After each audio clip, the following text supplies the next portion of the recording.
Chaque année, le ministère des Transports et de la Mobilité durable lance un appel à la prudence aux usagers de la route pendant les périodes les plus propices au passage de la Grande Faune. Nous les avons accompagnés le long de la clôture anti-cervidés de la 138 afin d'en apprendre davantage sur leur fonctionnement. Au Québec, entre 2020 et 2022, s'est produit en moyenne annuellement 6 952 accidents routiers impliquant la Grande Faune. L'aménagement de passages fauniques et l'installation de clôtures anti-cervidés font partie des solutions pour réduire ce nombre.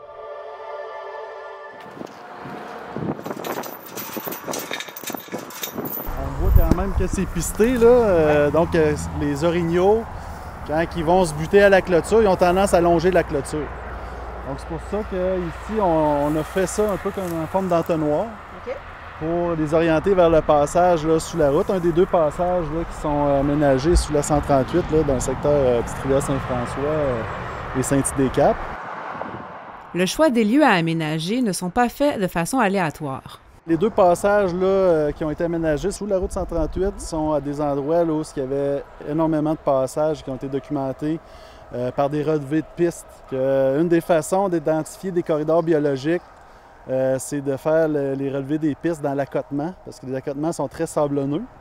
Donc, on peut identifier où traversent les orignaux. C'est ça, en faisant les relevés de pistes. Ça a été fait là, notamment à vélo là, avec des GPS là, avant l'aménagement des passages phoniques.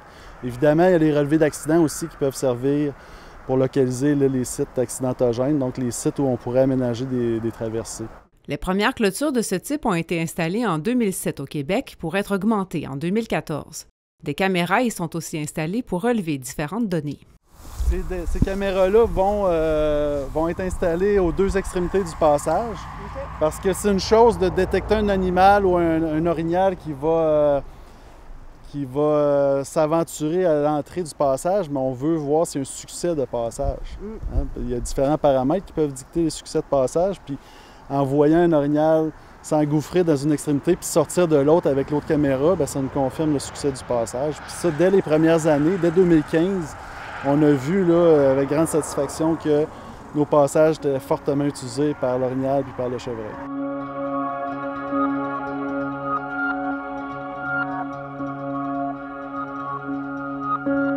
Les passages en tunnel aménagés en Charlevoix diffèrent de ceux de la réserve faunique des Laurentides qui sont beaucoup plus gros.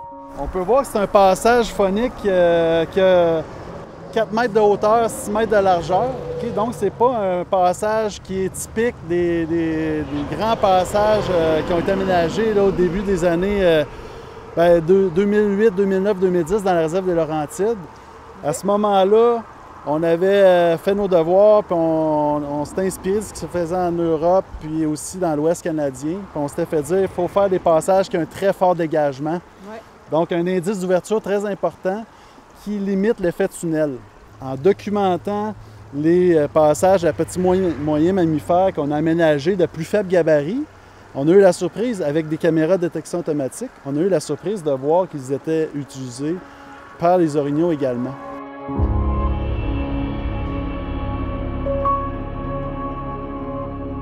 Donc, c'est pourquoi, dans une phase 2, on a pu envisager faire la conception de passage avec un plus faible gabarit, un indice d'ouverture quand même assez faible, qui est complètement dédié là, à la faune.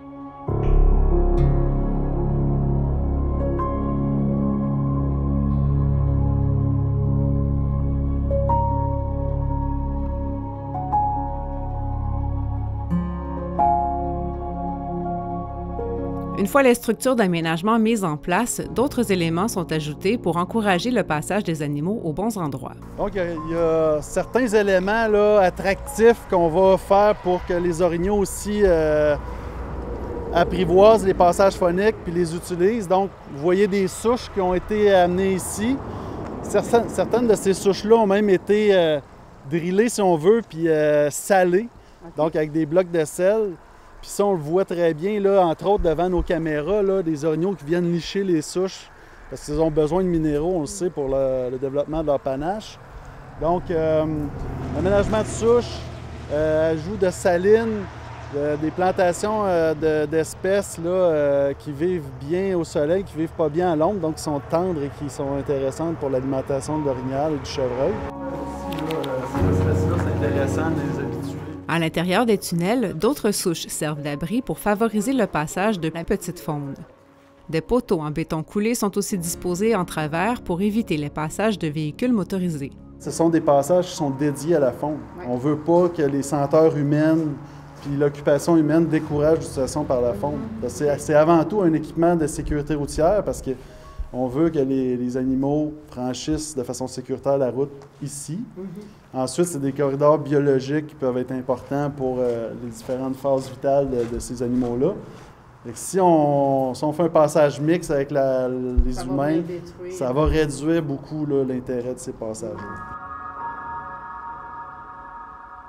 Un autre type d'aménagement observable sur le chemin du massif est l'installation de ponceaux spécialement conçus pour décourager le passage des orignaux. On met ce type d'ouvrage-là lorsqu'on veut donner un accès là, à de nombreux usagers de la route. OK.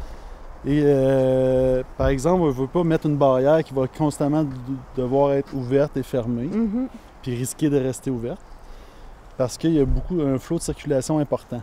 Donc, on va aménager un accès routier anti-cervidé. Puis comme vous pouvez le constater, c'est comme un petit pont, une structure sur laquelle va se fermer la clôture. On voit de part et d'autre là, la clôture à grande faune. OK, elle arrive là. Ici, à droite. Puis sur la gauche, la clôture à grande faune se ferme également sur notre petit pont, notre petit accès routier anti-cervidé. Puis vous voyez que les véhicules peuvent circuler sur cet ouvrage-là, mais compte tenu de l'espacement entre les tubes d'acier, c'est pas évitant du tout pour un cervidé. Bien sûr, l'hiver, la neige change la donne.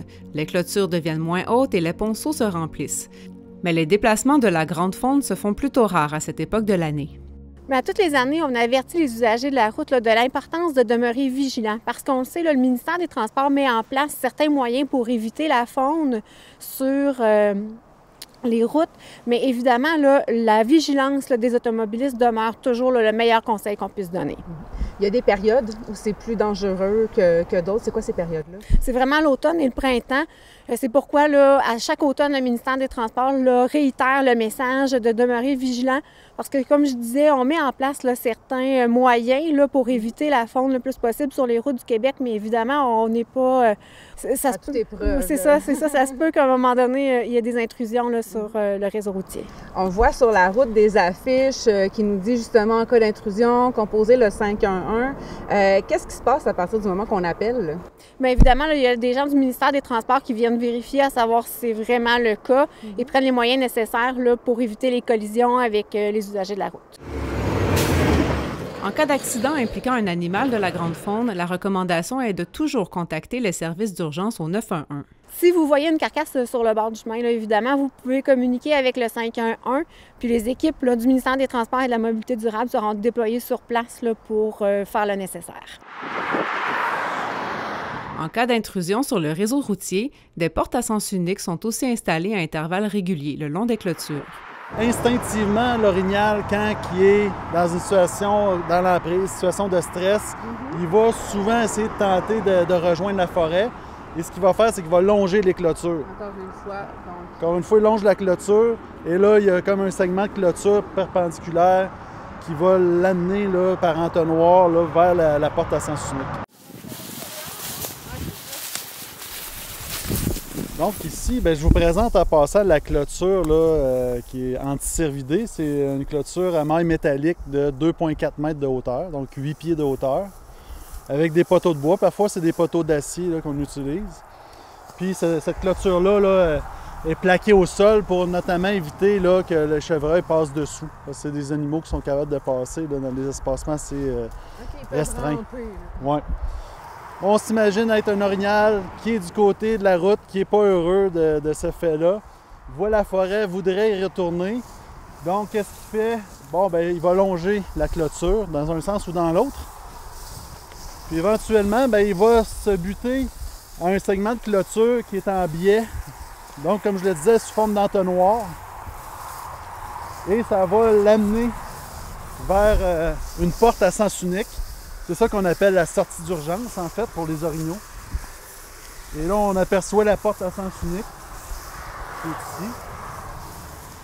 Et on comprend que l'orignal, souvent, il a une vision là, un petit peu plus haute que la nôtre. Il voit vraiment une ouverture. Donc, non seulement il est dirigé par les segments de clôture, mais il voit une ouverture dans la clôture. Et il est en mesure de passer. Et les segments de clôture se referment derrière lui. Il ne peut pas passer de l'autre côté parce que c'est une porte à sens unique.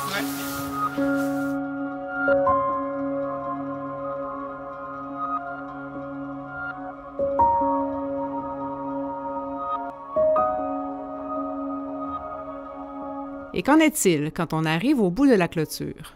Si on est à l'extrémité ouest de la clôture anti-cervidée, là, dans le tronçon de Petite-Rivière-Saint-François et Saint-Idée-Cap. Donc, si on regarde vers l'ouest, on n'a pas de clôture. On est dans la zone habitée. On a fermé nos clôtures dans la zone la plus habitée possible. Comme de quoi, là, on présume qu'il va y avoir un peu moins de circulation d'orignaux ici.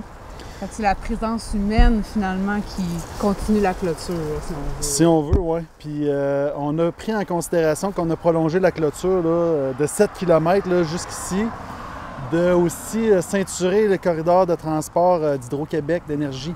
OK. Parce qu'on sait que les corridors d'énergie, là, vu qu'ils sont déboisés, ça facilite les déplacements, mais aussi c'est rempli c'est un garde-manger naturel pour les cervidés. Donc, c'est des corridors de déplacement. On s'est assuré, là, puis il y a un endroit un petit peu plus à l'est d'ici, là, où le corridor traverse la route. Donc, on s'est assuré là, de vraiment ceinturer ce tronçon-là pour pas que les orignaux en profitent pour traverser à cet endroit-là. Et qu'on vient fermer la clôture là, du côté plus habité ici. Encore une fois, l'utilisation de la forme d'entonnoir est privilégiée pour diriger les animaux vers une porte à sens unique. À l'intérieur, un autre tronçon perpendiculaire d'une centaine de mètres en direction de la forêt retient les animaux du bon côté. Tout à l'heure, je mentionnais que les orignaux souvent ont tendance à longer les clôtures et n'aiment pas les angles droits. Ils n'ont pas une très bonne vision. Donc ici, on a fait vraiment un grillage qui est en diagonale ou de biais pour vraiment bien les encadrer puis les amener.